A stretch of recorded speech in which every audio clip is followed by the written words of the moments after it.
The blood-stained telegram trembled in Zelda Wilson's hands as she stood motionless on the porch of her Montana homestead. The cruel May whined, whipping her dark hair across her face. "We regret to inform you that Lieutenant Thomas Wilson died heroically at Gettysburg." The words blurred as tears formed, then fell, dotting the yellow paper like raindrops. The Civil War had ended 2 years ago in 1867, but for Zelda, the war had just claimed its final casualty, her husband. The neighbors found her that evening, still standing on the porch, her skin pale as winter frost. They guided her inside, speaking gentle words that never reached her ears. By morning, Zelda had packed away every colorful dress she owned. From that day forward, she wore only black dresses, black shawls, black ribbons in her hair. The vibrant young woman who once painted wildflowers and laughed at summer socials became a shadow, drifting through Whiteridge like a raven among bluebirds. 5 years passed. The town of Whiteridge, Montana Territory, grew steadily, attracting settlers, merchants, and the occasional drifter. The Wilson farm, once a bustling haven of growth and promise, now stood in perpetual mourning. The fences sagged where Thomas had once mended them. The flower garden Zelda had lovingly tended now grew wild and unruly, beautiful in its neglect, but a testament to her grief. Zelda kept to herself, speaking only when necessary, running her small farm with quiet efficiency. She sold eggs and vegetables in town each Saturday, her black dress and severe expression keeping friendly overtures at bay. Children whispered that she was a witch. Kinder folks called her the Widow Wilson. Some, those who remembered the bright-eyed bride who had arrived in Whiteridge 8 years earlier, simply called her Poor Zelda when she passed by, on a scorching August afternoon in 1872. Zelda was driving her wagon back from town when the wheel struck a deep rut. The axle cracked with a sound like a gunshot, sending her tumbling to the dusty road. The horse, startled, began to drag the broken wagon forward. "Whoa there!" A deep voice called out, and a tall figure on horseback appeared from around the bend. The stranger dismounted in one fluid motion, grabbing the bridle of Zelda's panicked horse. "Easy now," he soothed, bringing the animal to a standstill. Only then did he turn to Zelda, who was brushing dirt from her black skirt. "Are you hurt, madam?" he asked, touching the brim of his worn Stetson. "I'm fine," she replied, her voice rusty from disuse. She studied the stranger cautiously. He was tall and lean, with sun-weathered skin and eyes the color of summer sky. His clothes were trail-worn but clean, and the pistol on his hip seemed more tool than weapon. "That axle's split clean through," he observed, crouching to examine the damage. "Won't make it another mile," Zelda sighed. "I suppose not." She glanced down the road toward her farm, still 2 miles distant. The thought of the long walk in the August heat made her head pound. "I'm headed that way myself," the stranger offered, gesturing down the road. "Could give you a ride if you don't mind sharing a saddle." "Then I'll come back for your goods." Suspicion flared in Zelda's eyes. "I don't know you, sir." He grinned, and unexpected dimples appeared in his tanned cheeks. "Name's Hayes Everett, madam, new wrangler at the Diamond Bar." He extended a calloused hand. "And you are, Mrs. Wilson," she said, ignoring his hand. "Zelda Wilson." If her coldness offended him, he didn't show it.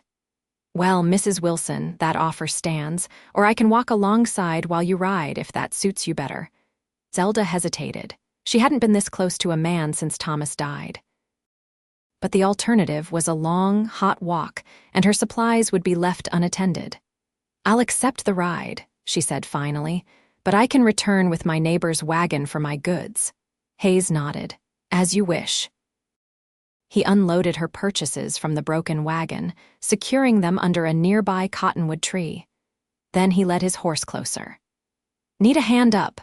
Before she could answer, his hands were at her waist, lifting her onto the saddle with surprising gentleness. He swung up behind her, careful to maintain a respectful distance. "Ready?" he asked, reaching around her for the reins. Zelda nodded stiffly, her body tense with the unfamiliar proximity. They rode in silence, the only sounds the steady clop of hooves and distant birdsong.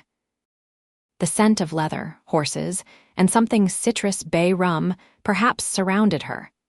It had been so long since she'd been this close to another person that her skin prickled with awareness. "That your place ahead?" Hayes asked as they approached a small farmhouse nestled against a backdrop of pine trees.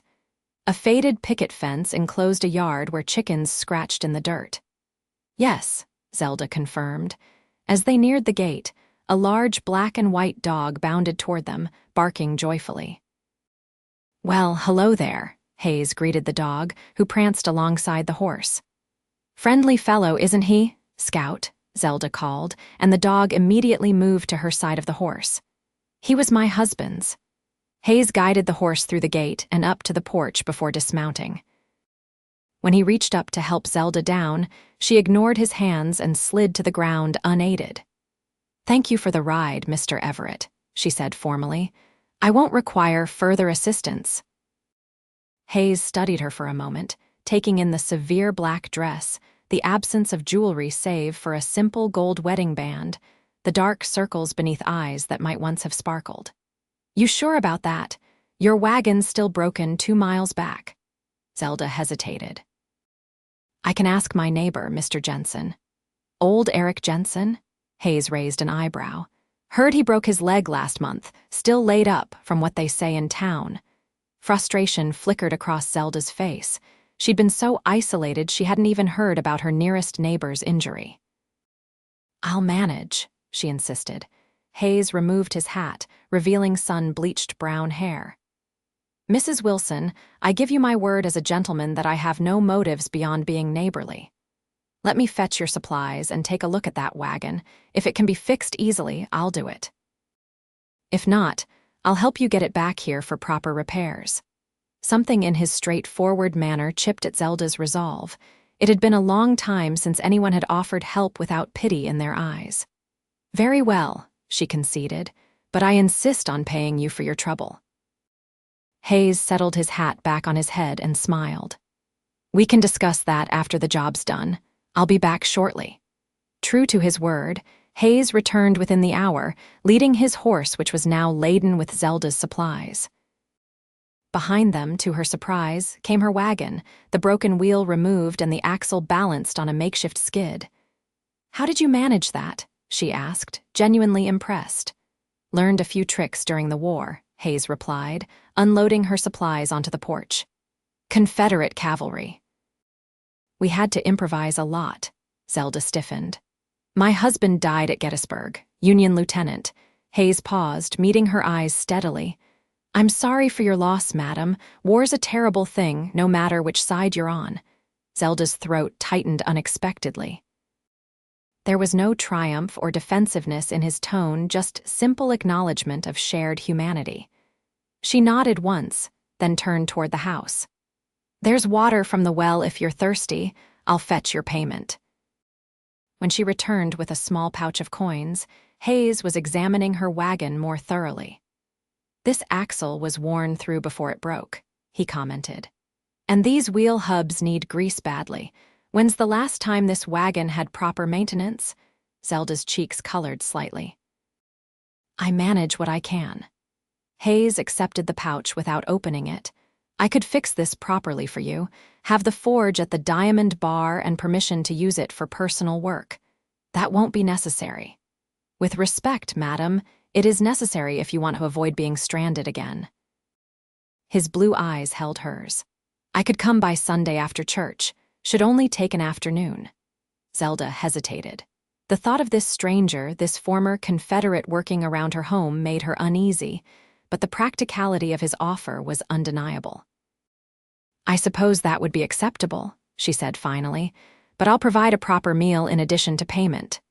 Hayes smiled, and something flickered in Zelda's chest, a brief spark of warmth she hadn't felt in years. "I won't say no to a home-cooked meal," he said. "See you Sunday, Mrs. Wilson." As he rode away, leading her damaged wagon, Zelda stood on the porch watching until he disappeared around the bend. Scout whined at her feet, sensing her disquiet. "It's just wagon repairs," she told the dog and herself. Nothing more. Yet that night, for the first time in years, Zelda dreamed not of Thomas's death, but of bay rum and blue eyes as vast as Montana's sky. Sunday arrived with the golden haze of late summer. Zelda rose before dawn, her hands automatically reaching for her customary black dress. She paused, her fingers brushing against the row of dark garments.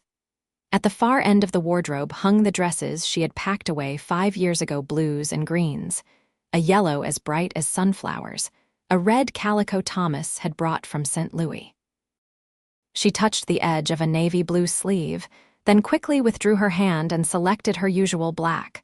By mid-morning, she had swept the porch, prepared a stew that simmered slowly on the stove, and baked fresh bread. She told herself these preparations were simple courtesy, nothing more. When Scout began barking and racing toward the road, she smoothed her hair and straightened her apron, irritated by her own nervousness. Hayes arrived precisely when church would have ended, had he attended. He rode up on his dappled gray, leading a mule laden with tools. Today he wore a clean chambray shirt, though his hat and boots showed the honest wear of daily use. "Morning, Mrs. Wilson," he called, dismounting with a fluid grace that spoke of a lifetime in the saddle. "Beautiful day, isn't it?" Zelda nodded, shading her eyes against the sun. "Good morning, Mr. Everett. I trust you found the place easily enough." Hard to miss the only farm with a fresh painted blue door in these parts. He smiled, gesturing to her front door, which she had indeed painted blue last spring, her one concession to color in her monochrome existence. She hadn't realized anyone would notice such a detail. "The wagon's around back," she said, changing the subject. "I can show you where the tools are stored." "Got everything I need here," Hayes replied, beginning to unload the mule, "but I wouldn't say no to that water you offered last time." As Zelda fetched water from the well, she watched Hayes organize his tools with methodical precision. There was something comforting in his quiet efficiency. No wasted movements, no unnecessary chatter. When she brought the dipper of water, he thanked her with a nod and drank deeply. "I'll be working for a few hours," he said, wiping his mouth with the back of his hand. "Don't trouble yourself on my account. Dinner will be ready at noon," she replied, suddenly uncertain what to do with herself. Should she offer to help, stay nearby in case he needed something? Retreat into the house, Hayes seemed to sense her discomfort. "That dog of yours looks like he could use some exercise," he suggested, nodding toward Scout, who was watching the newcomer with bright eyes. "I had a border collie like him growing up, smart as a whip and needed plenty of running." The observation was accurate. Since Thomas's death, Zelda had neglected Scout's training. The dog still followed basic commands but had grown restless without purpose. "Perhaps I'll take him to the creek," she said. "It's not far." Hayes nodded approvingly. "Perfect day for it." "Don't worry about the wagon, I've handled worse." The creek ran clear and cool about a quarter-mile behind Zelda's property. She hadn't visited it in months, though it had once been her favorite place to sketch or read. Scout bounded ahead, overjoyed at the unexpected adventure, while Zelda followed more slowly, her black skirts gathering burrs and dust along the trail. The familiar sound of running water brought unexpected tears to her eyes. How long had it been since she'd allowed herself simple pleasure? She removed her boots and stockings, dipping her toes into the creek's cool embrace. Scout splashed joyfully in the shallows, chasing minnows and barking at his own reflection. Time slipped away as Zelda sat on a sun-warmed rock, watching clouds drift across the impossibly blue sky. When Scout suddenly raised his head and barked, she turned to see Hayes approaching along the path. "Beg pardon for intruding," he called, stopping a respectful distance away. "But it's past noon, and I was concerned when you didn't return." Zelda stood hastily, embarrassed to be caught in such an undignified position. "I lost track of time. I apologize for the delay with your meal." Hayes waved away her apology. "No matter at all. The wagon's fixed new axle installed, wheels greased, and I tightened up some loose boards in the bed." Already? Zelda couldn't keep the surprise from her voice. I expected it would take all day. Might have, with lesser tools or less experience, Hayes replied without boasting. It's ready whenever you need it. Zelda slipped her stockings and boots back on, acutely aware of his presence. Though he had turned slightly away to give her privacy, she felt oddly exposed. I should return to the house, she said, rising. The stew will have simmered too long. Smelled mighty fine when I checked on it, Hayes assured her, falling into step beside her as they headed back. Added a few logs to the fire to keep it warm. The simple act of consideration noticing the fire needed tending struck Zelda with unexpected force. For 5 years, she had managed every detail of her life alone. The small kindness felt monumental. Back at the house, Zelda served the stew with fresh bread and stewed apples. They ate on the porch, as the kitchen was too warm from cooking. Hayes ate with appreciation but not greed, complimenting her cooking with sincerity. Best meal I've had since leaving Texas, he declared, accepting a second helping. The ranch cook tries, but his idea of seasoning is more salt. You're from Texas originally? Zelda asked, surprising herself with the question. Hayes nodded. Born and raised near San Antonio. Left after the war, too many memories. His expression grew distant. Lost my younger brother at Shiloh. Pa died while I was away fighting. Zelda's hand tightened around her spoon. I'm sorry, she said softly, the words inadequate but sincere. Life goes on, Hayes said, his tone gentle rather than dismissive. Found work driving cattle north. Been with 3 different outfits before settling at the Diamond Bar last spring. What brought you to Montana? Zelda asked, realizing she was genuinely curious. A smile flickered across Hayes's face. The mountains, always wanted to see them. He gestured toward the distant peaks visible beyond her property. They make a man feel small in all the right ways. The observation resonated with Zelda. She had felt the same when she and Thomas first arrived, humbled by the vastness of the landscape, yet somehow more alive because of it. Your husband was from these parts? Hayes asked, his tone careful. No, Zelda replied, surprised to find she didn't mind the question. We were both from Pennsylvania originally. Thomas had a cousin who settled here before the war. He wrote such beautiful letters about Montana that we decided to try our luck once we were married. Must have been quite an adjustment. It was, Zelda admitted, memories surfacing that had long been buried. Our first winter I cried myself to sleep most nights, but by spring... She paused, remembering. By spring, I couldn't imagine living anywhere else. Hayes nodded, understanding in his eyes. Gets in your blood, doesn't it? The bigness of it all. Yes, Zelda agreed softly. Exactly that. They fell silent, finishing their meal as the afternoon light bathed the landscape in gold.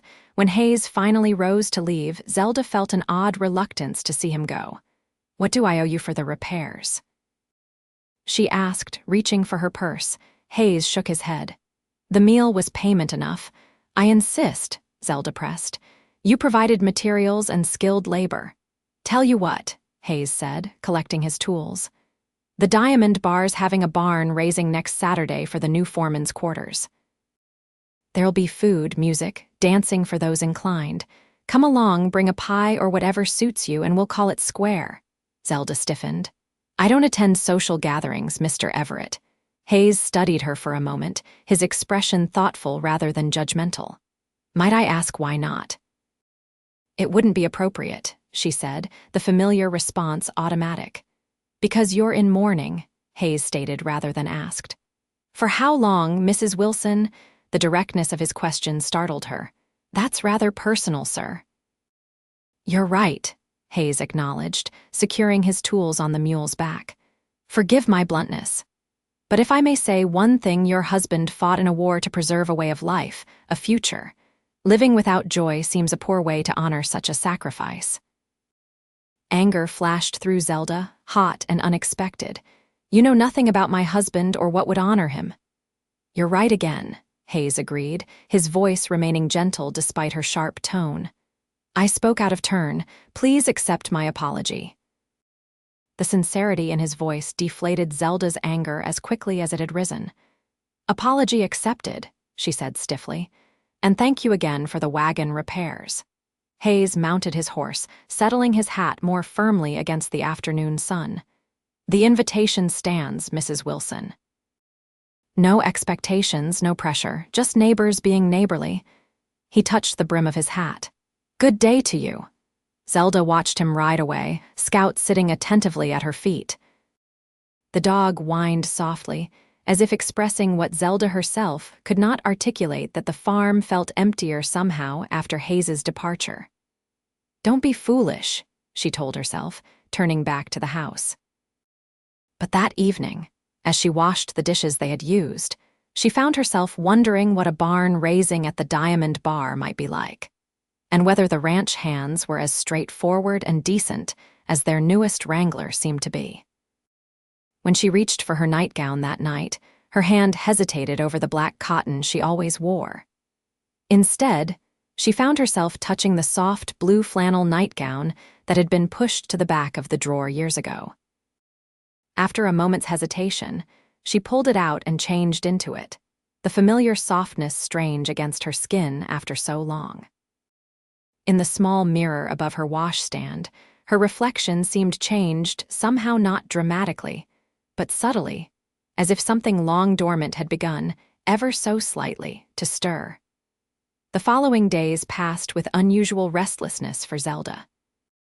She found herself distracted during her chores, her mind wandering to the conversation with Hayes. His comment about honoring Thomas's sacrifice had struck deeper than she cared to admit. Had she truly been honoring her husband by withdrawing from life? Or had grief become a habit, a shell she hid within? On Wednesday, she drove her newly repaired wagon into town for supplies. Mrs. Patterson at the general store greeted her with usual politeness, though her eyebrows rose slightly when Zelda added a packet of sugar candies to her usual practical purchases. "Having company, Mrs. Wilson?" the shopkeeper inquired, wrapping the candies in paper. "No," Zelda replied. "They're for myself." The admission felt oddly liberating, a small acknowledgement that she still had desires, preferences, a self beyond her grief. Thomas had often brought her sugar candies during their courtship, teasing that her sweet tooth rivaled her beauty. As Mrs. Patterson tallied her purchases, Zelda noticed a poster on the wall behind the counter. "Diamond Bar Ranch Barn Raising and Social, Saturday, August 17th. All welcome." "You heard about the barn raising, I suppose?" Mrs. Patterson asked, following Zelda's gaze. "Quite the talk of the town." "The new owner, Mr. Reynolds, is making quite a few changes. Hired on extra hands, building new quarters. They say he's planning to double the herd by next spring." Zelda made a non-committal sound, paying for her goods. As she loaded her purchases into the wagon, she overheard two women talking nearby. "Are you bringing your girls to the Diamond Bar Social?" one asked. "Wouldn't miss it," the other replied. "With all those new ranch hands, there's bound to be some eligible bachelors." "My Sarah's already planning which dress to wear." Zelda climbed onto the wagon seat, suddenly conscious of her black dress, her severe hairstyle, her general air of unapproachability. Once, she had enjoyed socials, had delighted in pretty dresses and dancing. The memory of that younger, happier self felt like recalling a different person entirely. On her way out of town, she passed the small dressmaker's shop run by Eliza Jenkins. In the window hung a dress of deep plum fabric, simple in design but undeniably elegant. Zelda slowed the wagon, studying it. Not black, but not garishly bright either.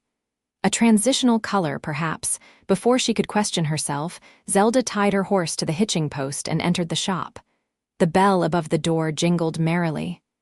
"Mrs. Wilson," Eliza exclaimed, clearly surprised. "What a pleasure." "How may I help you today?" Zelda hesitated, her resolve wavering. "The dress in the window," she said finally. "The plum one, is it spoken for?"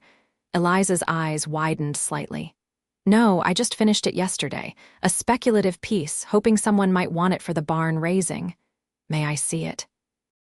Zelda asked, her heart racing as if she were doing something scandalous. Eliza hastened to the window and carefully removed the dress from its display. "It would need some minor alterations to fit you properly," she said, holding it up. "But the color would be most becoming with your dark hair and fair complexion." Zelda touched the fabric of fine wool with subtle sheen, practical enough for Montana but undeniably lovely. How quickly could alterations be completed? "For you." Eliza's smile was warm. "I could have it ready by Friday afternoon." Zelda took a deep breath.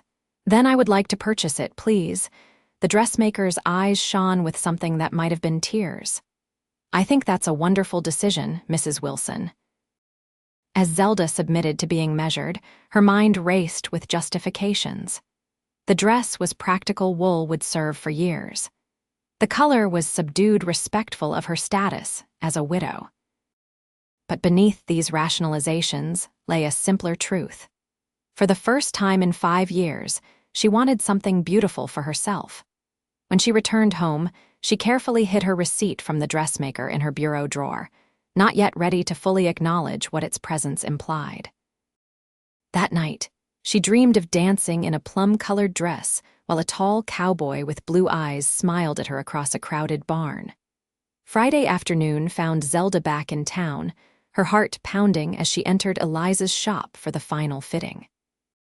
The dress fit perfectly, the deep color making her skin glow and highlighting the rich darkness of her hair. "You look beautiful," Eliza said softly, adjusting the fall of the skirt. "Truly, Mrs. Wilson." Zelda hardly recognized her reflection. She had worn nothing but black for so long that color seemed foreign, almost sinful. Yet she couldn't deny the transformation. The woman in the mirror looked alive in a way Zelda had forgotten was possible. "Would you like to wear it home?" Eliza asked. "I can wrap your other dress for you." "No," Zelda replied quickly. "I'll change back, thank you." The thought of riding through town in her new dress, inviting stares and whispers, was more than she could bear. Instead, she carried the wrapped package home, hiding it in the back of her wardrobe. "Just having it doesn't mean I'm going," she told Scout, who watched her with curious eyes. "It's simply an option." Saturday dawned clear and mild, a perfect late summer day. Zelda went about her morning chores with unusual energy, cleaning the house thoroughly, as if preparing for visitors though none were expected. By noon, she had bathed, washed her hair, and sat staring at the wrapped dress package for a full half-hour before finally unwrapping it. The plum fabric seemed to glow in the afternoon light, streaming through her bedroom window. Zelda ran her fingers over it, remembering other dresses, other days the blue cotton she'd worn when Thomas proposed, the cream wedding dress her mother had sewn, the yellow dress she'd worn the day they arrived in Montana. "It's just a social gathering," she told herself. "Just neighbors being neighborly."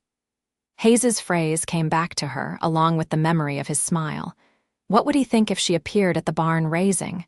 Would he be pleased, or had the invitation been mere politeness? With trembling fingers, Zelda removed her black dress. She brushed her hair until it shone, arranging it more softly around her face than had been her custom for years. When she finally slipped the plum dress over her head, the fabric settled around her with a gentle weight, as if embracing her. The woman who gazed back from the mirror was neither the carefree girl she had once been nor the grieving widow she had become. Someone new looked out from her eyes, someone uncertain but hopeful, fragile but brave. "What do you think, Scout?" she asked the dog, who had watched the transformation with solemn attention. He wagged his tail enthusiastically, and Zelda smiled. "I'll take that as approval." Before she could lose her nerve, she harnessed her horse to the wagon. From her kitchen, she collected the apple pies she had baked that morning, another decision she had justified as keeping options open. The 3-mile journey to the Diamond Bar Ranch seemed both endless and too short. As she approached, the sounds of music and laughter drifted on the breeze. The newly constructed barn stood tall and proud, festooned with bunting and lanterns for the evening celebration. Wagons and horses lined the ranch yard, and people milled about in their Saturday best. Zelda's courage nearly failed her. She halted the wagon behind a stand of cottonwoods, out of sight of the gathering. What was she doing? These people weren't her friends, they were strangers, or at best, acquaintances who probably pitied her. She would be an object of curiosity, of whispers. "Mrs. Wilson?" The voice startled her. Hayes stood beside her wagon, looking up at her with surprise and what might have been pleasure. "I was just riding the perimeter," he explained, gesturing to his horse tethered nearby, "making sure no cattle wandered too close to the festivities." His eyes took in her dress, her arranged hair, the pies on the seat beside her.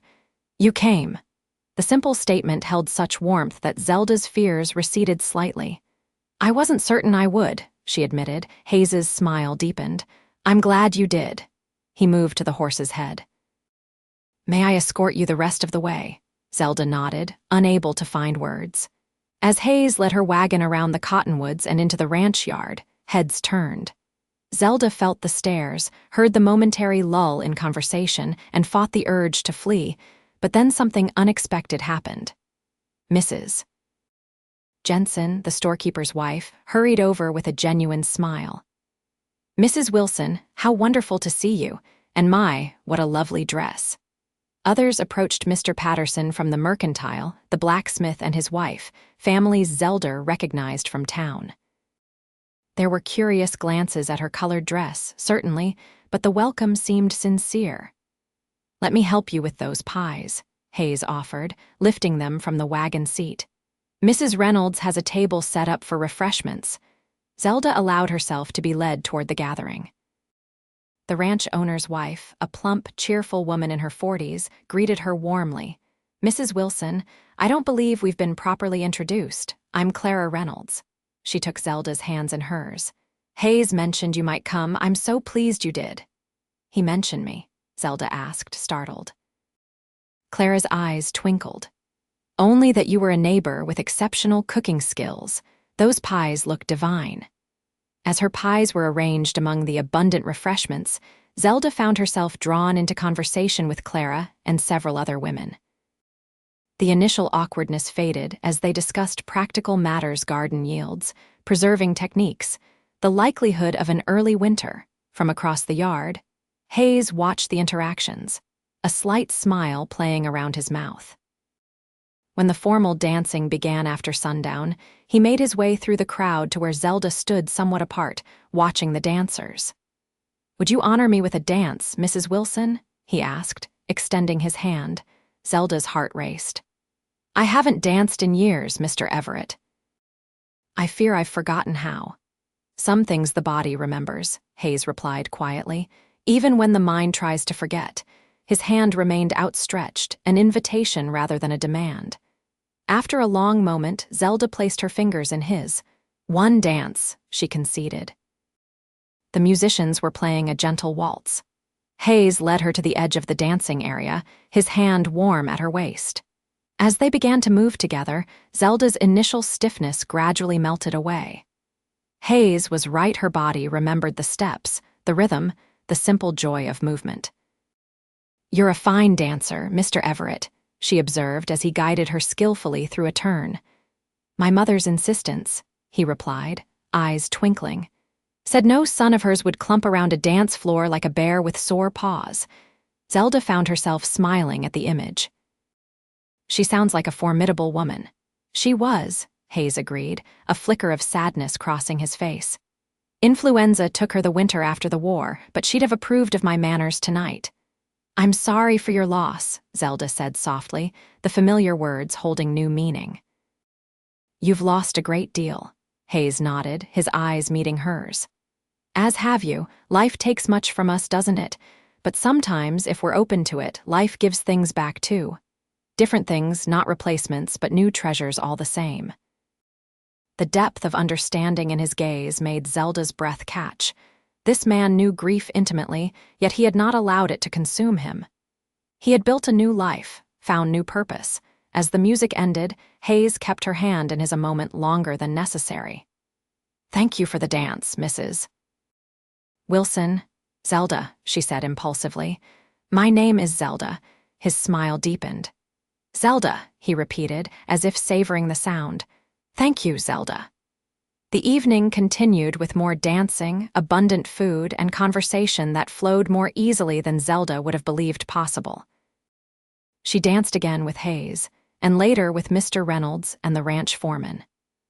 Young Sarah Patterson asked shyly about Zelda's dress, confessing admiration for its elegant simplicity. When midnight approached and families began to depart, Zelda found herself surprisingly reluctant to leave. The evening had awakened something long dormant within her, not just the capacity for enjoyment, but a hunger for human connection she had denied for years. Hayes appeared at her side as she prepared to depart. "May I see you home?" he asked. Zelda hesitated only briefly. "That would be kind, thank you." They traveled in companionable silence for a while, the stars brilliant overhead. Zelda felt oddly at peace, despite the tumult of emotions the evening had provoked. "I'm glad you came tonight," Hayes said finally, his voice gentle in the darkness. "So am I," Zelda admitted, "though I almost turned back a dozen times." "What made you decide to come?" Zelda considered the question. "Something you said about honoring Thomas's sacrifice. It's been echoing in my mind all week." Hayes remained silent, allowing her to continue at her own pace. "When I received news of his death, it felt as if all the color drained from the world," Zelda said slowly. "Wearing black seemed right, it matched how I felt inside, but somewhere along the way mourning became a habit, a shield, perhaps. Against what?" Hayes asked softly. "Living," Zelda whispered, "because living means risking loss again." Hayes's hand found hers in the darkness. "Yes," he agreed simply. "That's the terrible bargain of life. To truly live is to risk heartbreak." They had reached Zelda's farm. Hayes helped her down from the wagon, his hands lingering at her waist a moment longer than necessary. "Thank you for escorting me home," Zelda said, suddenly shy. "My pleasure," Hayes replied. "Perhaps I might call on you properly sometime. Sunday after church, maybe." The invitation hung between them, weighted with possibility. Zelda took a deep breath. "I would like that," she said finally. Hayes's smile was visible even in the dim starlight. "Until Sunday, then." As he rode away, Zelda stood watching until the darkness swallowed him. Scout pressed against her legs, his presence warm and solid.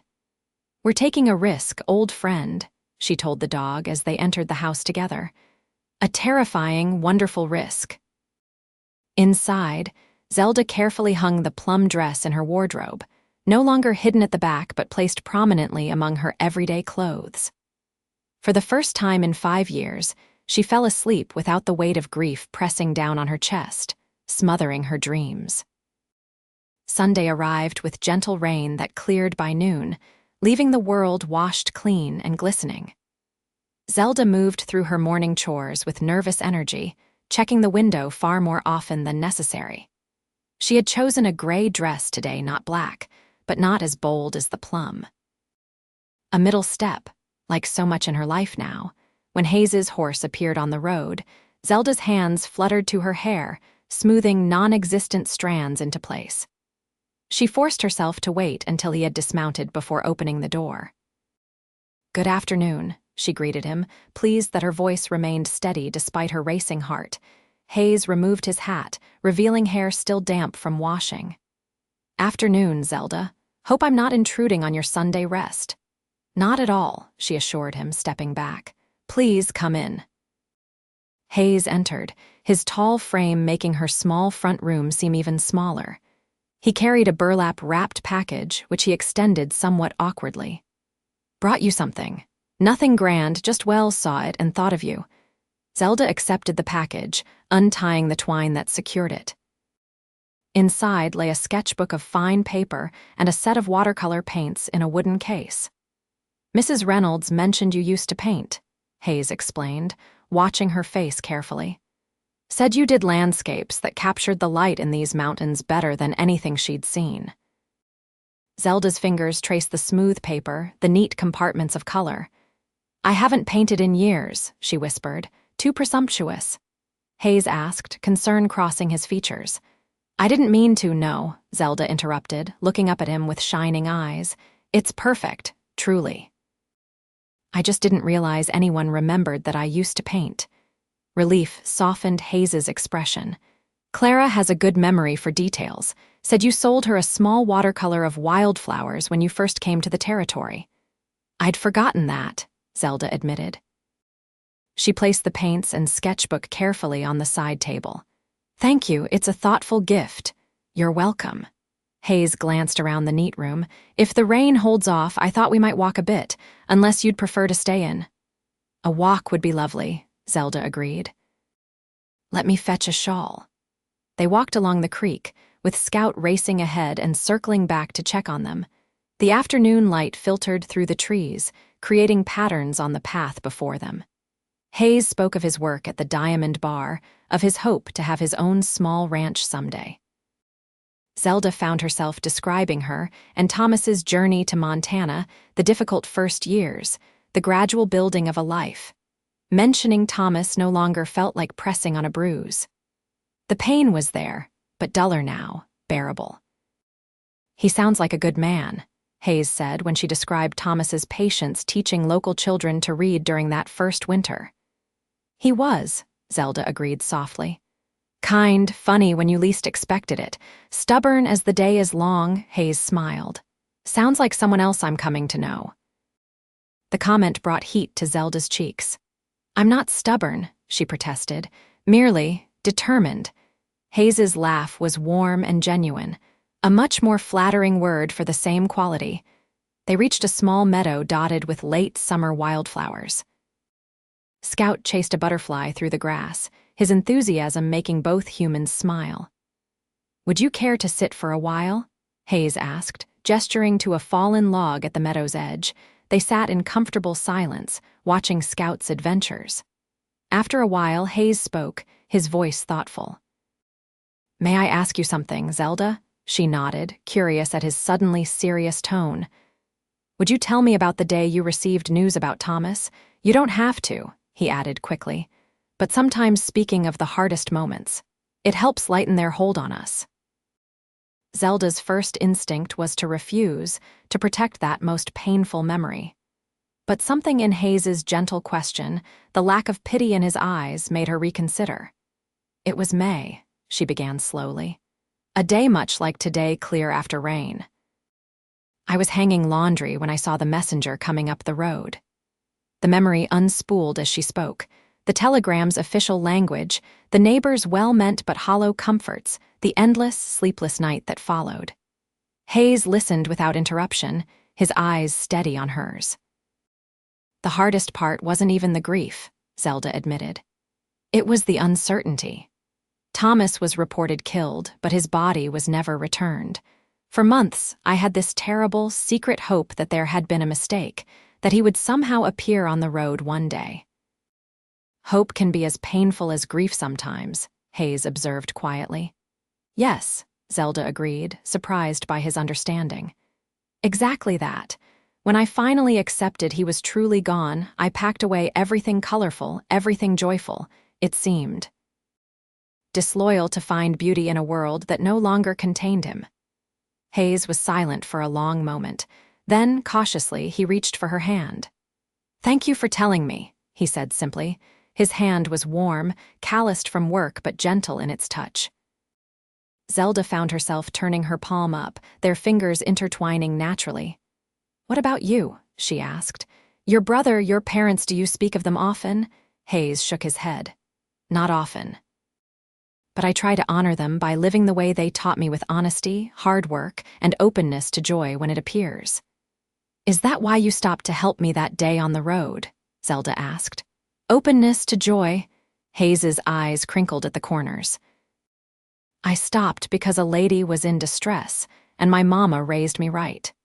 But I came back because I glimpsed something in your eyes that day, a spark of the person you used to be, maybe, or the person you might become. The honesty of his answer touched Zelda deeply. They sat together as the afternoon light began to fade, hands still joined, Scout eventually settling at their feet. In the weeks that followed, Hayes became a regular visitor at Zelda's farm. He helped with heavier chores, repairing fences, patching the roof before winter, splitting firewood that would see her through the cold months. In return, Zelda cooked for him, mended his shirts, and gradually began to share the small pleasures she had denied herself for so long. She started painting again, tentatively at first, then with growing confidence. Her first completed watercolor, a simple study of scouts sleeping in a patch of sunlight, she gave to Hayes. He accepted it with such genuine pleasure that Zelda found herself planning more paintings, observing the world with an artist's eye once more. As September turned to October, bringing the first frosts and turning the aspens to gold, Zelda found herself contemplating her wardrobe again. The black dresses still hung there, but they were now interspersed with the plum dress, the gray, and a new blue calico she had purchased on a trip to town with Clara Reynolds, who had become a friend. One Sunday, Hayes arrived to find Zelda in her blue dress, her hair arranged more softly than had been her custom. His appreciative glance warmed her more than the coffee she served. "I've been thinking," he said as they sat on the porch, watching the sunset paint the mountains in shades of rose and gold. "Diamond Bar's giving me 2 weeks' leave next month. I was planning to ride up to Helena, see about some business there." "Oh," Zelda said, trying to mask her disappointment at the thought of his absence. "That sounds like an important opportunity." Hayes turned to face her directly. "I was hoping you might consider accompanying me," Zelda's breath caught, "to Helena, but that would be improper for an unmarried woman and man to travel together," Hayes finished for her. "Yes, I'm aware of the conventions." He took her hand, his expression serious. "Which is why I'm not just asking you to accompany me to Helena, Zelda. I'm asking you to marry me." The world seemed to still around them. Zelda stared at Hayes, her mind racing with conflicting emotions. "I know it hasn't been long," Hayes continued, his voice steady despite the vulnerability in his eyes. "And I know you love Thomas deeply. I would never ask you to forget him or stop loving him." He squeezed her hand gently. "But I believe there's room in a heart for more than one love. Different, not replacing what was, but precious in its own way." Tears filled Zelda's eyes. "Hayes, you don't have to answer now," he assured her. "Take time to think, pray on it if that's your way. But know this, I love you, Zelda Wilson, not despite your grief or your struggles, but including them because they're part of what made you the woman you are." A tear slipped down Zelda's cheek. Hayes reached up to brush it away, his touch achingly tender. "Can I tell you something?" she asked, her voice barely above a whisper. Hayes nodded, waiting. "Last night I dreamed of Thomas," Zelda said, "not like before, not memories or nightmares.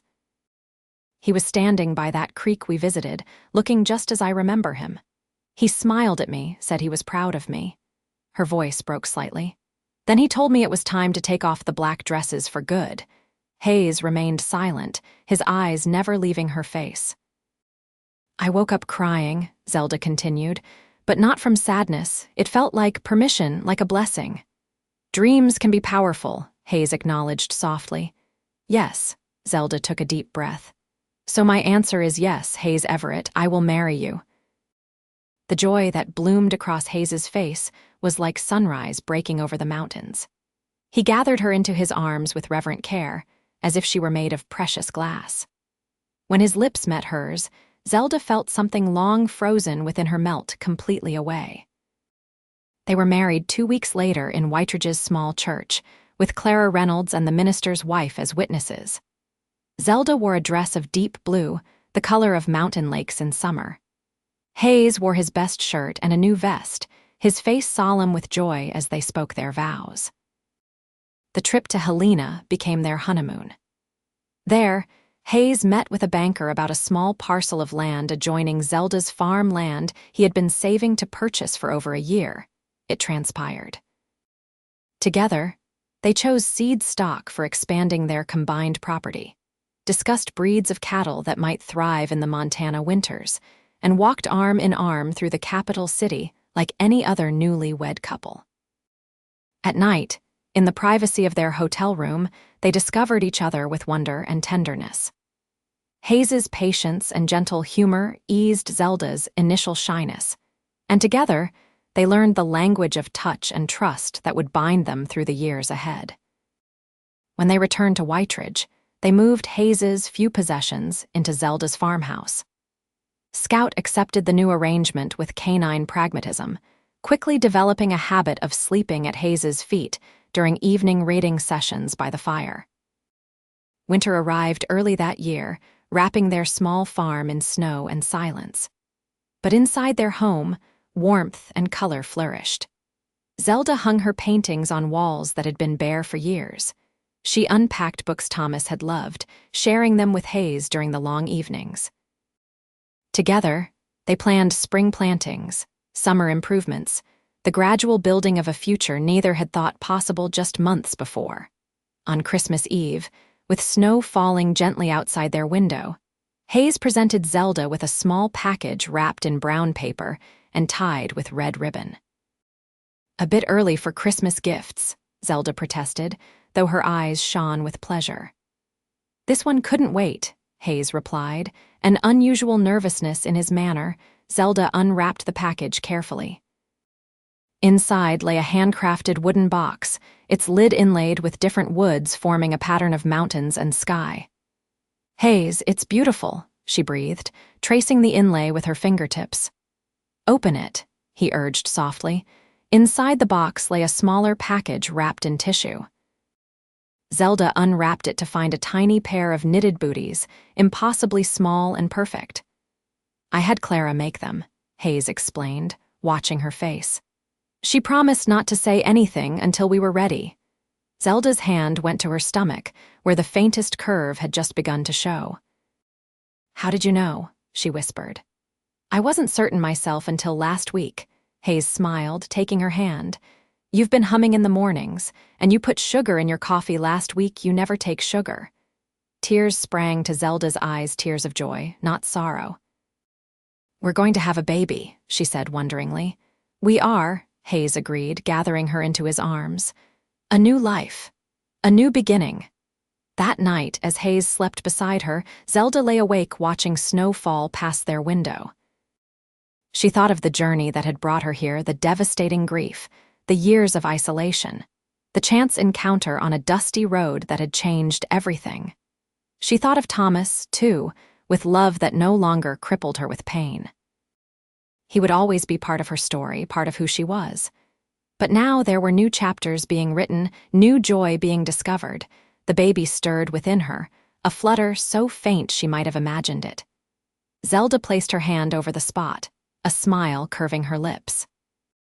Beside her, Hayes shifted in his sleep, his arm tightening around her waist as if even in dreams he sought to protect and cherish her. In the soft darkness of their bedroom, surrounded by the colors and textures of their shared life, Zelda Wilson Everett closed her eyes and surrendered to peace. Spring arrived in a rush of green and gold, melting snow revealing tender shoots and early wildflowers. Zelda, now visibly carrying their child, took to spending afternoons on the porch, painting the changing landscape while Scout kept vigilant watch from the steps. Hayes expanded their vegetable garden, built a proper chicken coop, and spent evenings reading aloud to Zelda and their unborn child. They spoke of names, of hopes, of the future stretching before them like an untraveled road. On a warm May evening, exactly 6 years after Zelda had received the telegram that changed her life, their daughter was born. They named her Hope, Thomas Everett, the middle name honoring the man who would have wanted Zelda to find happiness again, the first name celebrating what Hayes had restored to her heart. As Zelda held their daughter, wrapped in a blanket Clara had quilted in shades of yellow and blue, she looked up at Hayes with eyes that had once been dulled by grief but now shone with love and contentment. "She has your eyes," Zelda said softly, "blue as Montana's sky." Hayes leaned down to kiss his wife's forehead, his daughter's tiny hand curled around his finger. "And your spirit," he replied, "strong and beautiful." Zelda smiled, a smile that contained all the colors of her reclaimed life, the deep blue of Hayes's trustworthy love, The bright yellow of unexpected joy, the rich green of growth and renewal, the soft pink of their newborn daughter's cheeks. Black no longer defined her. The widow's weeds had given way to a garden of possibilities, planted by a cowboy's kindness and nurtured by her own courage to risk loving again. In that garden, Zelda had found not just a second chance at happiness, but a life more vibrant than she had ever dared to imagine. As summer bloomed around their small farm, bringing longer days and gentle evening breezes, the Everett family established new rituals. Sunday picnics by the creek where Hayes had first proposed. Evening walks with Hope cradled against her father's chest while Scout ran circles around them. Mornings when Zelda would set up her easel in the dooryard, capturing on canvas the beauty of their expanding farm and the mountains beyond. 5 years after Hope's birth, a son joined their family, Thomas Hayes Everett, with his mother's dark hair and his father's steady nature. Their home, once so empty and silent, now rang with children's laughter and the everyday sounds of a family thriving on warm summer evenings. Hayes would sometimes find Zelda standing alone on the porch, gazing at the sunset painting the mountains in impossible hues of rose and gold. He would slip his arm around her waist, and she would lean into him, grateful beyond words for the journey that had brought them together. "What are you thinking about?" he would ask, and sometimes she would speak of memories of Thomas, of the years of darkness she had endured. But more often, Zelda would simply smile up at her husband, the man who had taught her heart to beat in color again, and say, "I'm thinking about tomorrow." And tomorrow would come, bringing with it new challenges, new joys, new colors to add to the canvas of their lives together. In that tomorrow, and all the tomorrows that followed, Zelda Wilson Everett lived fully, loved deeply, and wore every color of the rainbow with a heart finally healed enough to embrace them all.